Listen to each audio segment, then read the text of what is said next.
Hello students, welcome back.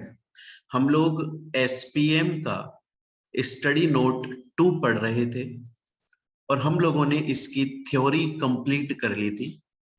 आज एक last class है स्टडी नोट 2 की, उसमें हम इसके प्रैक्टिकल क्वेश्चंस सॉल्व कर लेंगे।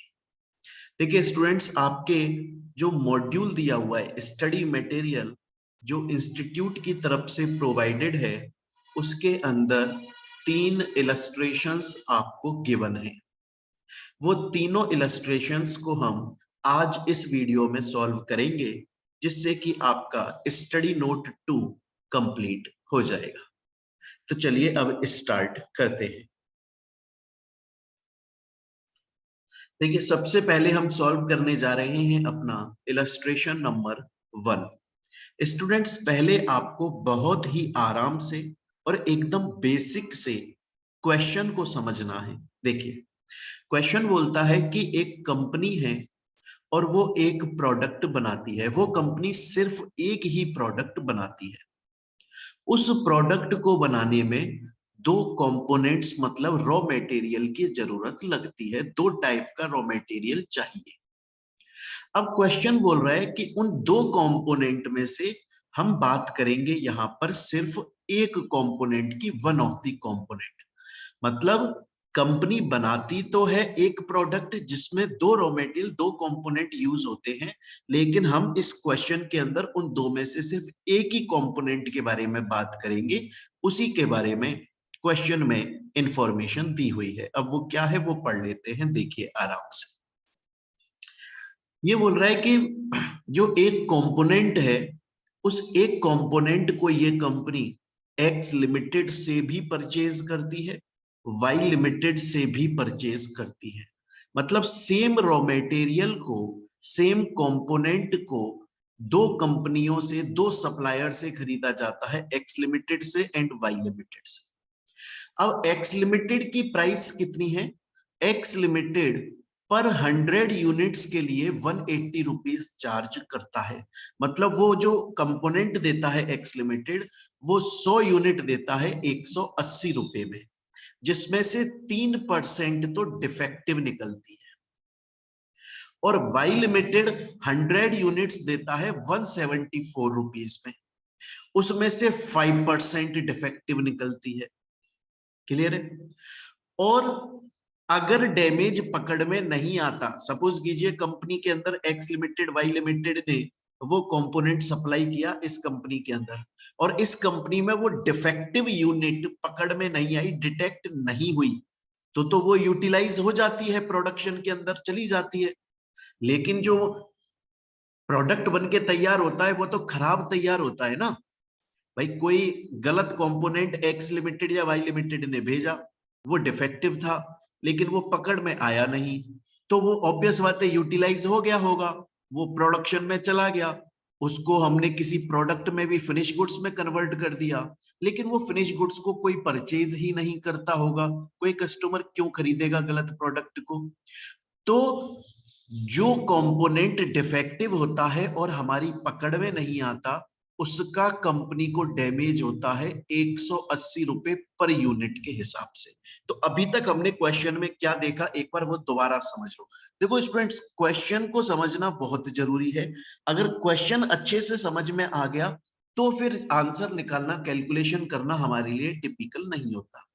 ये बोल रहे हैं कि एक कंपनी है जो कि एक प्रोडक्ट बनाती है, उस प्रोडक्ट को बनाने में 2 कंपोनेंट यूज होते हैं। उनमें से एक component X limited, Y limited दोनों से सेम कंपोनेंट मंगवाया जाता है। एक्स लिमिटेड 100 यूनिट 180 रुपए में बेचता है, जिसमें से 3% डिफेक्टिव रहती हैं। बाई जो है वो 100 यूनिट 174 में बेचता है, जिसमें से 5% डिफेक्टिव रहती है। अगर डिफेक्ट पकड़ में आ गया तो ठीक, नहीं आया तो फिर कंपनी को, इस कंपनी को 180 रुपीज पर 100 यूनिट्स का, मतलब 100 यूनिट पर 180 रुपए का डैमेज हो जाता है, लॉस हो जाता है, कॉस्ट फालतू की लग जाती है। कंपनी सोच रही है कि क्यों ना एक इंस्पेक्शन टीम बुला ली जाए, जो प्रोडक्शन में जाने से पहले कंपोनेंट को इजीली इंस्पेक्ट करे, जिससे जो डिफेक्ट है वो पकड़ में आ जाए। अब अगर कोई इंस्पेक्शन टीम आएगी कंपनी के अंदर इंस्पेक्शन करने के लिए, तो वो पैसा तो लेगी, तो इंस्पेक्शन कॉस्ट लगेगी। वो कितनी है? 100 यूनिट का 24 रुपीज। वो इंस्पेक्शन टीम बोल रही है हम 24 रुपए लेंगे 100 यूनिट इंस्पेक्ट करने की। वो अच्छा, उसके बाद में क्वेश्चन में दिया हुआ है कि इंस्पेक्शन होने के बावजूद सिर्फ 90% तक डिफेक्ट पकड़ में आ सकता है, 10% तो डिफेक्टिव रहेगा ही रहेगा, वो डिटेक्ट भी नहीं होगा और वो प्रोडक्शन में जाएगा। पहली बात। दूसरी बात, अगर डिफेक्ट पकड़ में आ गया, अगर डिफेक्ट पकड़ में आ गया तो वो रिटर्न हो जाएगा, और वो रिटर्न हो जाएगा तो उसकी परचेज कॉस्ट कंपनी के ऊपर नहीं लगेगी, क्योंकि कंपनी ने जब एक्स लिमिटेड या वाई लिमिटेड से मंगवाया तब तो परचेज कॉस्ट लग गई, पैसा पे कर दिया, लेकिन डिफेक्ट पकड़ में आ गया तो कंपनी उसे वापस भेज देगी, तो उतना पैसा कंपनी को वापस आ जाएगा। तो डिफेक्टिव प्रोडक्ट जो पकड़ में आ जाएगा इंस्पेक्शन के दौरान, उसका कोई भी पेमेंट नहीं लगेगा, क्योंकि पैसा वापस आ जाएगा। यहां तक हमने क्वेश्चन को समझा। अब ये बोल रहा है कि अब ये बताइए कि इस कंपनी को इंस्पेक्शन करवाना चाहिए कि नहीं करवाना चाहिए, इंस्पेक्शन करवाना अच्छा है कि गलत है कंपनी के लिए। तो हम इसे कैसे कैलकुलेट करें? हम एक काम करते हैं, हम ना टोटल कॉस्ट निकाल लेते हैं दोनों तरीके से। एक तो निकालते हैं विदाउट इंस्पेक्शन, कि अगर कंपनी इंस्पेक्शन नहीं कराती तो कंपनी को कितना टोटल कॉस्ट लगती है, और एक हम टोटल कॉस्ट निकाल लेते हैं विद इंस्पेक्शन, कि इंस्पेक्शन करने के बाद में भी कंपनी को कितनी कॉस्ट लगती है, और फिर हम दोनों को कंपेयर कर लेंगे, और इसमें से जो कॉस्ट कम आएगी वो कंपनी को अच्छा है। अगर इंस्पेक्शन के बाद में कंपनी की कॉस्ट कम हो जाती है तो इंस्पेक्शन अच्छा हो जाएगा, इंस्पेक्शन करवाना चाहिए कंपनी को। अगर इंस्पेक्शन के बावजूद भी कंपनी की कॉस्ट कम नहीं होती तो बिना इंस्पेक्शन के ही कंपनी बेहतर है। तो पहला जो आपका ये क्वेश्चन दिया हुआ है उसके लिए हमें टोटल कॉस्ट कैलकुलेट करनी पड़ेगी। दूसरा क्वेश्चन पूछ रहा है कि कौन से सप्लायर से खरीदे, एक्स से या वाई से, तो उसके लिए भी हमें पहले टोटल कॉस्ट निकालनी पड़ेगी, उसी में ही हमारे सेकंड का भी आंसर निकल आएगा। एक लास्ट में दिया हुआ है कि मानकर ये चलिए कि कंपनी की टोटल रिक्वायरमेंट 10,000 यूनिट्स परचेज करना है, मतलब 10,000 यूनिट्स उसे कंपनी को, इस कंपनी को लेनी है, तो इसके हिसाब से कॉस्ट निकालो। बड़ा ही इजी है, जल्दी से कर लेते हैं। पहले हम कैलकुलेशन करते हैं of total cost without inspection, inspection के बिना। अब देखिएगा बच्चों बड़े आराम से, सबसे पहले आप एक टेबल बना लें, आप लोग मेरे साथ में सॉल्व कीजिएगा बच्चों, जरूर अपना कैलकुलेटर अपने साथ में ले लें। सबसे पहले एक कॉलम में आप लिखें पर्टिकुलर्स, दूसरे में लिखें एक्स लिमिटेड, और थर्ड में लिखें वाई लिमिटेड। ठीक है, ये चीज यहां तक।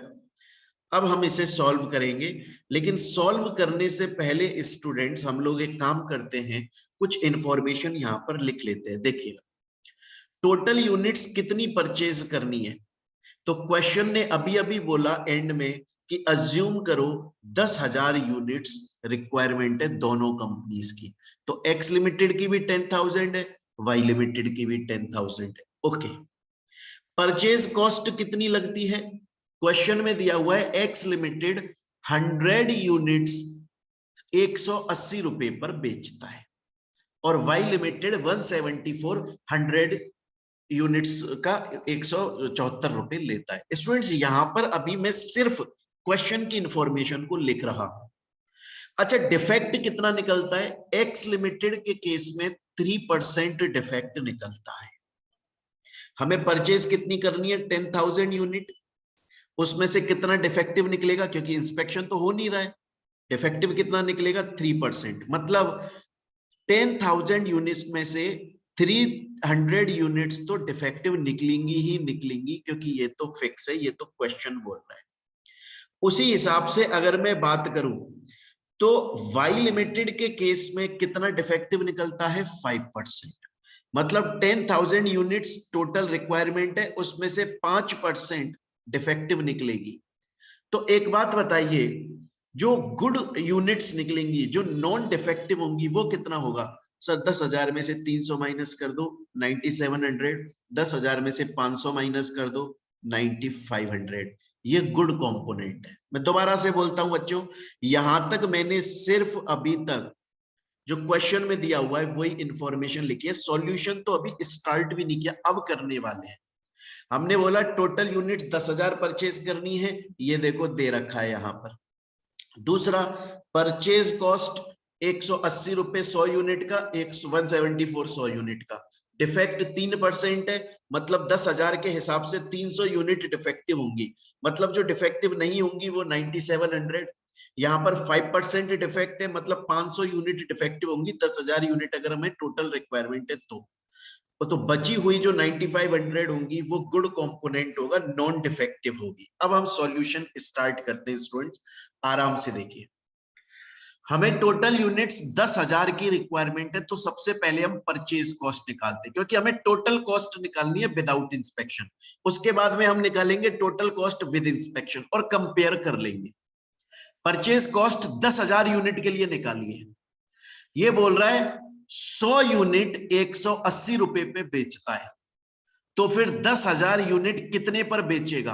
कैलकुलेट कर लो। मैथ का बड़ा सिंपल सा फॉर्मूला है, आप लोगों ने 5th 6th क्लास में ही पढ़ लिया होगा कि जितने के लिए दिया हुआ है उसको नीचे लिखो।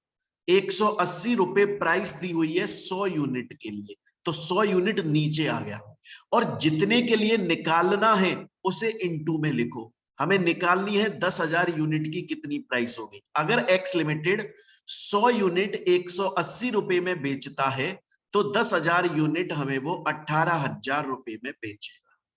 उसी हिसाब से वाई लिमिटेड का लिखो।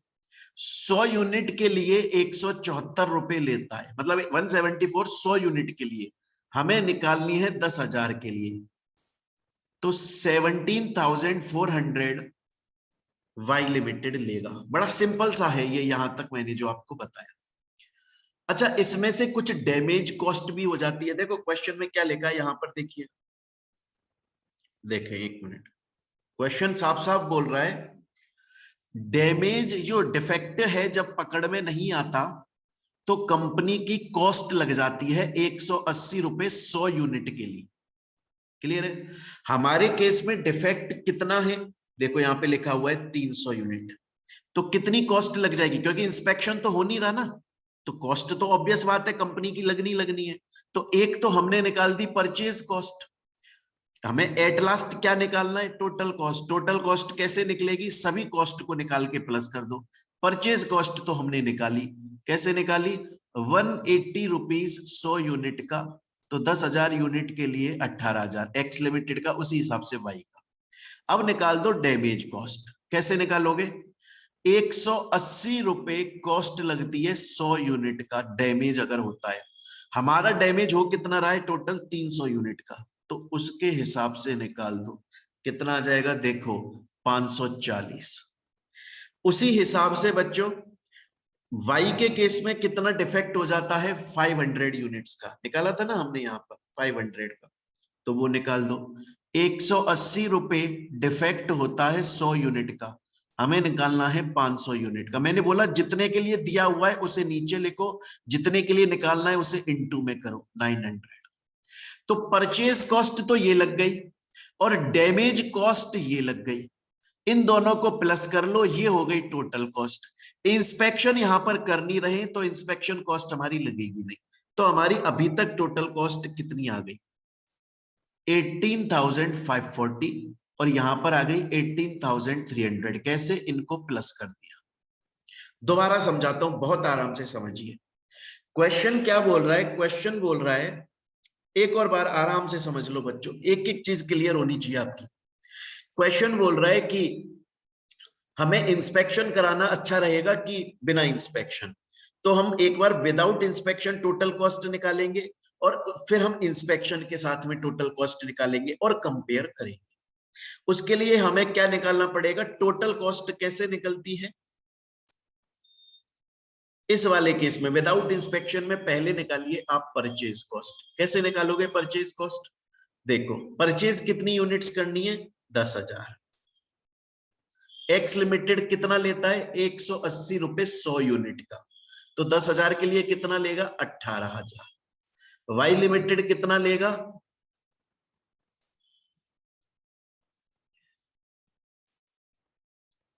इतना लेगा। ये और ये purchase cost plus damage cost, क्योंकि इंस्पेक्शन नहीं हो रहा तो डैमेज जो डिफेक्ट है वो पकड़ा तो जाएगा ही नहीं। और हमने बोला था अगर डिफेक्ट पकड़ा नहीं जाता है तो कंपनी को 100 यूनिट पर 180 रुपए का लॉस होता है। 180 रुपए का लॉस होता है 100 यूनिट पर। एक्स लिमिटेड के केस में डिफेक्ट कितना है 300 यूनिट, तो 540 का लॉस हो गया। उसी हिसाब से वाई लिमिटेड के केस में डिफेक्ट है 500 यूनिट, तो 900 रुपए का डिफेक्ट। इन दोनों को प्लस करो 18,300, इनको प्लस करो 18,000 और 540, 18,540। ये बच्चे हमारे यहां तक देखिए कॉस्ट निकल के आ गई। लेकिन मुझे एक बात बताओ, ये जो कॉस्ट निकल के आई है इसमें डिफेक्ट भी इंक्लूडेड है, लेकिन क्या उससे आपको पैसा मिलेगा बच्चों? ये जो हमने 18,540 और 18,300 कॉस्ट निकाली है, इसमें डिफेक्टिव प्रोडक्ट्स भी तो इंक्लूडेड हैं। क्या आपको उन डिफेक्टिव गुड्स बेच पाओगे? नहीं बेच पाओगे। क्या आपको उनका पैसा मिलेगा? नहीं मिलेगा। तो आप एक्चुअली में बेच कितना पाओगे? सिर्फ 19,700 यूनिट्स, और इसमें 9,500 यूनिट्स है ना। सपोज करो वो कंपनी का नाम है XYZ, कंपनी ने बेची 10,000 यूनिट, लेकिन 300 यूनिट तो उसके पास में रिटर्न हो गई ना, क्योंकि वो डिफेक्टिव थी। तो इन 300 यूनिट से कोई भी पैसा नहीं कमा रही है ये कंपनी। क्या आपको नहीं लगता कि कंपनी की कॉस्ट बढ़ गई? 9,700 यूनिट्स ही कंपनी बेच पा रही है। क्या आपको नहीं लगता कि कंपनी 9,700 यूनिट्स पर ही इन 300 की भी कॉस्ट इंपोज कर देगी? आज XYZ लिमिटेड को 300 यूनिट्स तो बिक नहीं पा रही है ना, क्योंकि वो तो डिफेक्टिव है, कस्टमर वापस कर दे रहा है माल को। बेच कितना पा रहा है XYZ लिमिटेड? सिर्फ 9,700 यूनिट्स।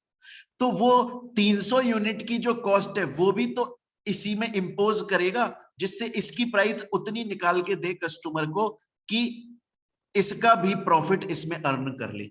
समझ लो मेरी बात को। इसीलिए ये 18,540 तो 10,000 यूनिट की कॉस्ट आई है, लेकिन 300 यूनिट इसमें बिकनी नहीं है।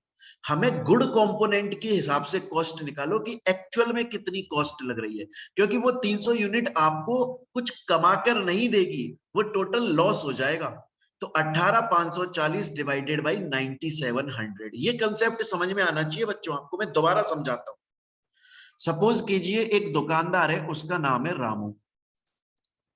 रामू 10 समोसे बनाता है, और एक समोसे वो कितने रुपए का बेचता है? एक समोसा वो बेचता है 7 रुपए का। लेकिन रामू के जो 10 समोसे हैं ना, उनमें से 2 समोसे हमेशा खराब निकलते हैं और उन्हें कोई परचेज नहीं करता। तो एक्चुअल में रामू कितने समोसे बेच पाता है? 8 समोसे। मुझे बताइए, रामू ने ये जो 7 रुपए समोसे की कॉस्ट रखी है, ये 10 समोसे के हिसाब से रखी होगी या 8 के हिसाब से?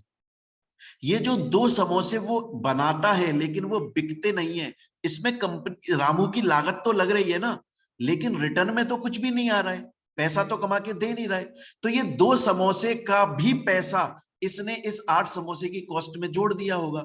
यही काम हम कर रहे हैं। कंपनी 10,000 यूनिट बेचेगी, लेकिन 300 यूनिट तो वापस आ जाएंगे, इनसे तो कोई पैसा कमाएगी नहीं कंपनी।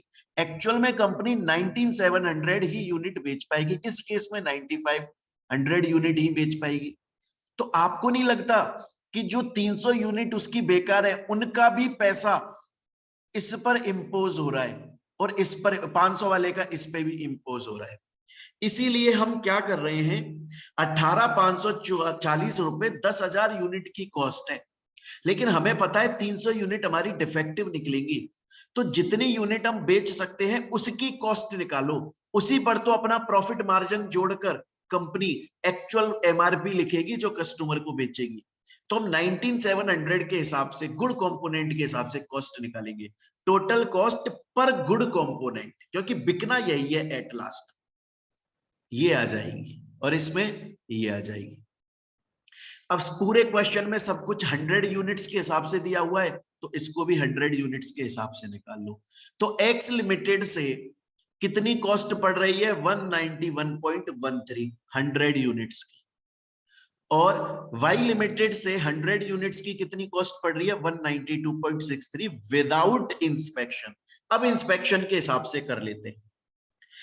यूनिट्स तो सेम ही परचेज करनी है, डिफेक्ट भी सेम हो रहा है, लेकिन इस वाले केस में हमें एक चीज बताई थी क्वेश्चन में, देखिएगा। इसमें इन्होंने ये बोला हुआ है कि सिर्फ 90% डिफेक्ट पकड़ में आएगा और उस डिफेक्ट का कोई भी पैसा कंपनी के ऊपर चार्ज नहीं होगा, क्योंकि कंपनी उसे वापस कर देगी। तो अब देखो, अब देखिएगा students, only 90% units can be detected in inspection। मतलब टोटल डिफेक्ट कितना है? 300 यूनिट का, उसमें से डिटेक्ट कितना हो पा रहा है? 270। कितना डिटेक्ट नहीं हो पा रहा है? 30 यूनिट डिटेक्ट नहीं हो पा रही है। तो कंपनी कितनी डिफेक्टिव यूनिट्स को वापस कर देगी? 270 को रिटर्न कर देगी। तो इनकी परचेज कॉस्ट नहीं लगेगी, परचेज कॉस्ट बचे हुए की लग जाएगी। क्लियर है ये चीज यहां तक? और जो 30 यूनिट जो डिफेक्टिव थी और पकड़ में नहीं आई, इनकी परचेज कॉस्ट भी लगेगी और डैमेज कॉस्ट भी लगेगी, जो 180 रुपए 100 यूनिट का है। हम कैलकुलेट करेंगे, देखिए दोबारा से देखिए। सबसे पहले कितनी यूनिट परचेज करनी है? 10,000। उसके बाद में डिफेक्ट कितना हो रहा है? एक्स के केस में हो रहा है 3%, वाई के केस में हो रहा है 5%, मतलब 300 यूनिट 500 यूनिट्स। ये बोल रहा है इसमें से 90% डिटेक्ट होगा, 10% डिटेक्ट नहीं होगा, 30 यूनिट तो रहेंगी डिफेक्टिव और वो चली जाएंगी और उनका एट लास्ट डैमेज कॉस्ट लगेगा। उसी हिसाब से यहाँ पर 500 का 90%, 450 यूनिट डिटेक्ट हो जाएंगी, ये वापस हो जाएंगी, इनकी कोई कॉस्ट नहीं लगेगी। 50 यूनिट जो पकड़ में नहीं आई, उनकी कॉस्ट लगेगी। तो एक काम करते हैं, हम परचेज कॉस्ट निकाल लेते हैं एक्चुअल में, मतलब 270 को माइनस करके, 450 को माइनस करके, क्योंकि ये तो रिटर्न हो रही है, इनकी कोई भी कॉस्ट नहीं लग रही है। क्वेश्चन में देखो ये साफ साफ लिखा हुआ है, जो पकड़ में आ गया उसकी कॉस्ट नहीं लगेगी, ये लिख रही लास्ट में। तो 10,000 माइनस 270, ठीक है। जो जैसे ये देखिए 10,000 माइनस 270,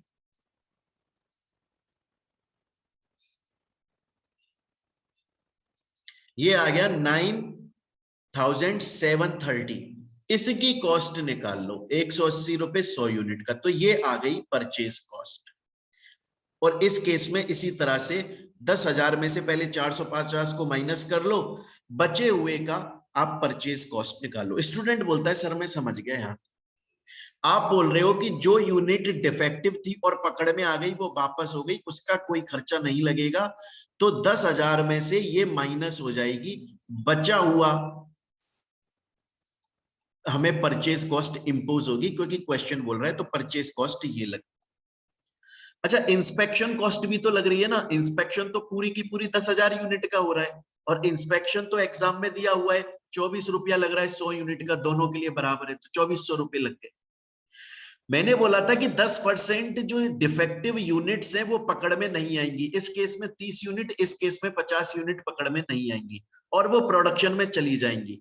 और क्वेश्चन बोलता है जब प्रोडक्शन में चली जाएगी डिफेक्टिव यूनिट, तो हमें 180 रुपए का लॉस होगा 100 यूनिट पर। तो इसमें निकाल लो, 180 रुपए का लॉस हो रहा है 100 यूनिट पर, 30 यूनिट पर 54 का लॉस होगा। 180 रुपए का लॉस हो रहा है 100 यूनिट पर, 50 यूनिट के लिए निकालना है क्योंकि ये पकड़ में नहीं आई थी, 90 रुपए का लॉस होगा। तो अब टोटल कॉस्ट प्लस करो, टोटल कॉस्ट कैसे निकली? एक तो हमने परचेज कॉस्ट निकाली थी, वो ये रही, प्लस करो इंस्पेक्शन कॉस्ट, वो ये रही, प्लस करो डैमेज कॉस्ट, वो ये रही, तो प्लस कर लो, ये आ गई टोटल कॉस्ट। अच्छा, ये टोटल कॉस्ट बात वही निकली, इसमें गुड कंपोनेंट और बैड कंपोनेंट डिफेक्टिव दोनों है, लेकिन एक्चुअली में बिकनी कितनी है? बिकनी तो हमारी डिफेक्टिव वो बची हुई ही बिकनी है, तो उसको डिवाइड कर दो। क्लियर है ये चीज यहां तक? उसको यहां पे डिवाइड कर दो। सेम है यहां तक, बस आपकी कॉस्ट निकालनी थी, इसमें इंस्पेक्शन कॉस्ट जुड़ गई है, तो total cost per good component कितनी निकल के आई? ये, और इसमें डिवाइड कर दो गुड कंपोनेंट का, 100 यूनिट्स में कन्वर्ट कर लो। तो अब देखिए स्टूडेंट्स, आपके पास में इंस्पेक्शन के साथ में भी कॉस्ट निकल आई है और विदाउट इंस्पेक्शन कॉस्ट भी निकल आई। विदाउट इंस्पेक्शन एक्स लिमिटेड से 100 यूनिट का इतना रुपए चार्ज होता है, वाई लिमिटेड से इतना होता है, लेकिन इंस्पेक्शन के बाद कॉस्ट बढ़ रही है। तो एक बात बताओ, कंपनी ने तो इंस्पेक्शन इसलिए करवाया था जिससे कॉस्ट कम हो जाए, लेकिन इंस्पेक्शन के बावजूद कंपनी की कॉस्ट बढ़ रही है। कंपनी को इंस्पेक्शन कराना चाहिए कि नहीं? विदाउट इंस्पेक्शन बेटर ऑप्शन है, क्योंकि बिना इंस्पेक्शन के कॉस्ट कम लग रही है। तो ये हो गया हमारे पहले क्वेश्चन का आंसर। दूसरा क्वेश्चन बोल रहा है इन एक्स लिमिटेड वाई लिमिटेड दोनों सप्लायर में से कौन सा प्रेफर करें?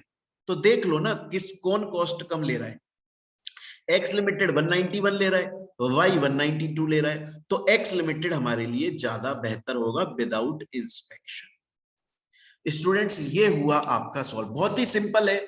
आपको टोटल कॉस्ट निकालनी है, सब कुछ क्वेश्चन में गिवन है। विदाउट इंस्पेक्शन निकालनी है और विद इंस्पेक्शन निकालनी है, कंपेयर करना है, जो कि हमने करा। जिसमें कम लागत लगेगी कंपनी वो चाहेगी, क्योंकि कम खर्चा हो रहा है कंपनी का। विदाउट इंस्पेक्शन उसमें भी जिस वाले सप्लायर से कम आ रहा है वो बेटर ऑप्शन। यहां तक हमने पूरा सॉल्व कर लिया, यहां तक आप लोगों को समझ में आ गया होगा। अब हम चलते हैं स्टूडेंट्स अपने इलस्ट्रेशन नंबर 2 पर। लेकिन बच्चों, इलस्ट्रेशन नंबर 2 को बताने से पहले मैं आपको थोड़ा सा थ्योरी बताना चाहूंगा, तभी जाकर आप इलस्ट्रेशन 2 को सॉल्व कर सकते हैं। तो 1 मिनट के लिए पहले थ्योरी पार्ट सुन लो, इंपॉर्टेंट है बहुत ज्यादा। एक क्वालिटी कॉस्ट नाम का कंसेप्ट होता है, वो क्या होता है? देखिए, हर कंपनी ना या हर प्रोड्यूसर मैन्युफैक्चरर ये चाहता है कि उसका प्रोडक्ट बेस्ट क्वालिटी का हो, और जब वो मार्केट में उतरे तो लोग उसको बहुत आराम से खरीद लें, परचेज कर लें, क्योंकि वो अच्छी क्वालिटी का हो।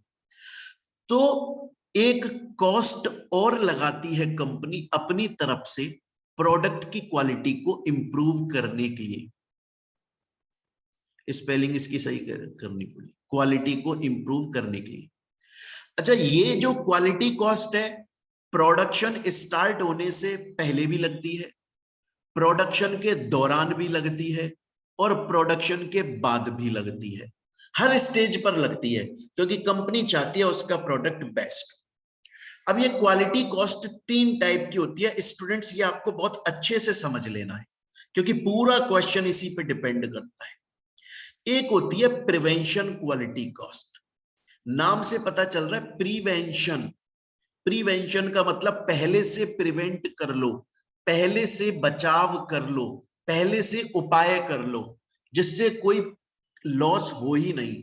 तो ये जो क्वालिटी कॉस्ट है, ये प्रोडक्शन स्टार्ट होने से पहले लगती है, जिससे जब प्रोडक्शन चले तब कोई क्वालिटी से कॉम्प्रोमाइज ना हो जाए प्रोडक्ट की, और क्वालिटी बेस्ट निकले। एग्जाम्पल के तौर पे training cost, engineering cost. Production start होने से पहले कंपनी के जो वर्कर्स होते हैं उन्हें ट्रेनिंग दी जाती है कि कैसे मशीन को चलाना है, किस तरह से ऑपरेट करना है, वो प्रिवेंट करने के लिए, जिससे ऐसा ना हो प्रोडक्शन स्टार्ट हो गया बाद में कुछ नुकसान कर दिया लेबर ने, पहले उन्हें ट्रेनिंग दे दो। दूसरा आता है अप्रेजल क्वालिटी कॉस्ट।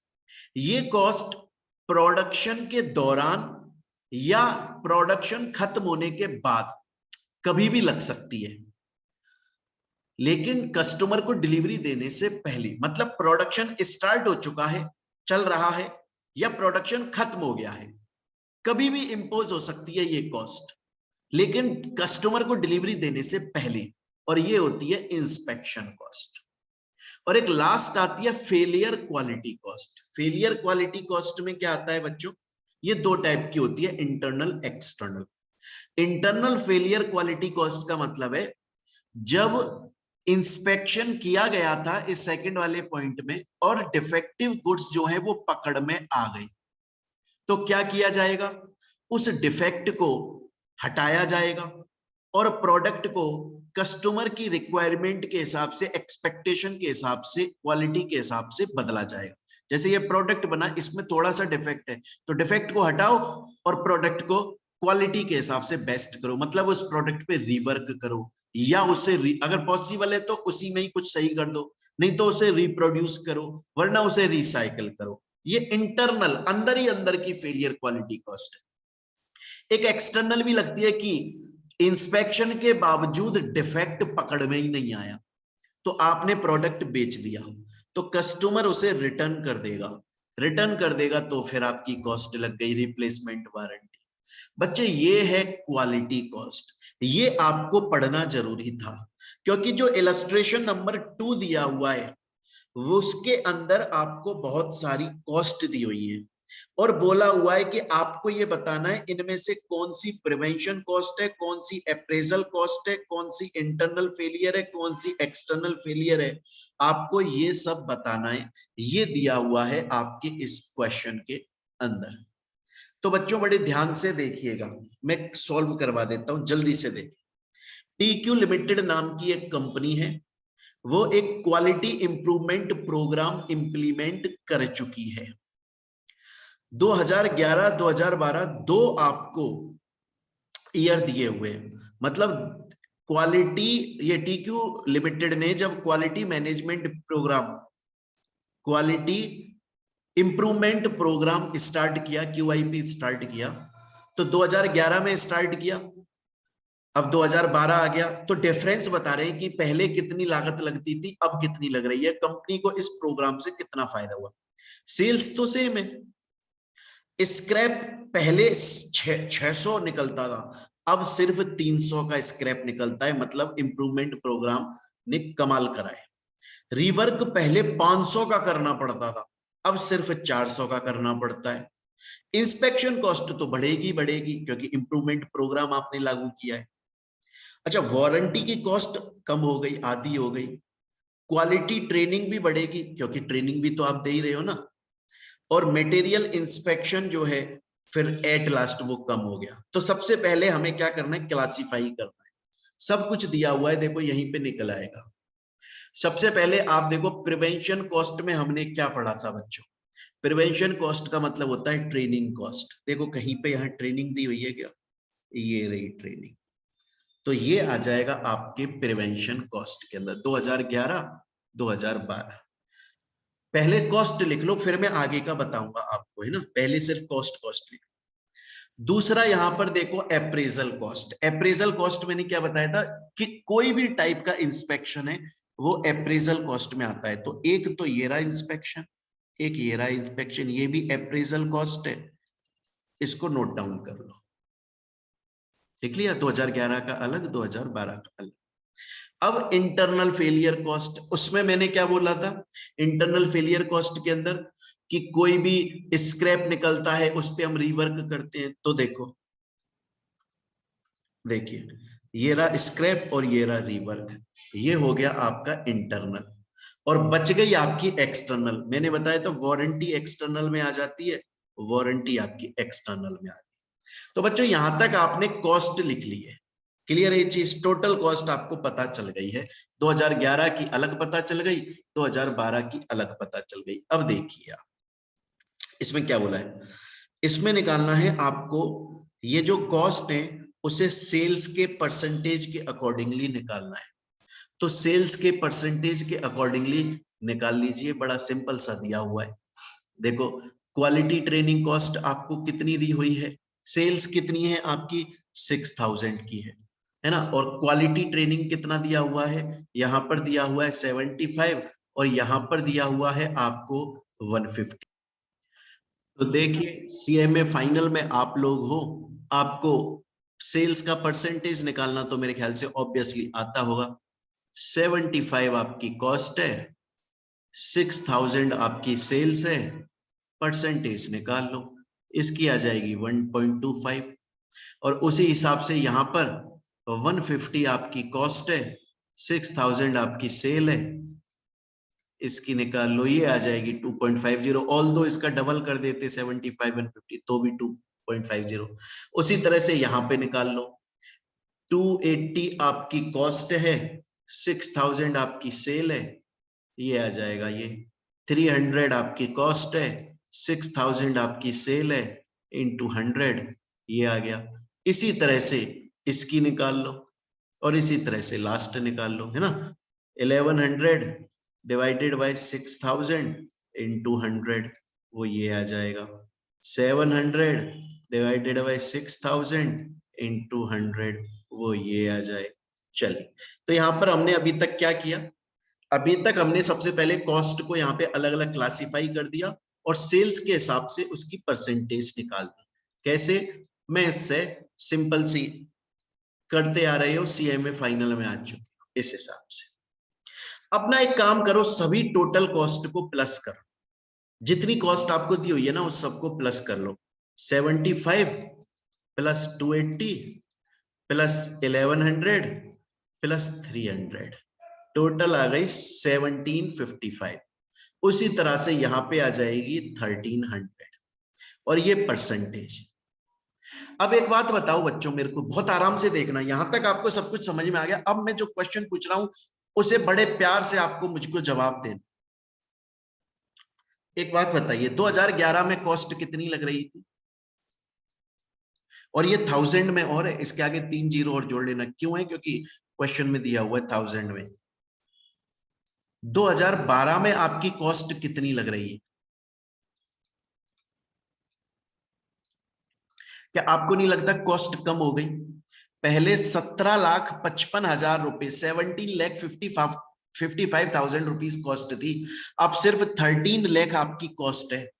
क्या आपको नहीं लगता 4,50,000 रुपीज कॉस्ट आपकी कम हो गई है?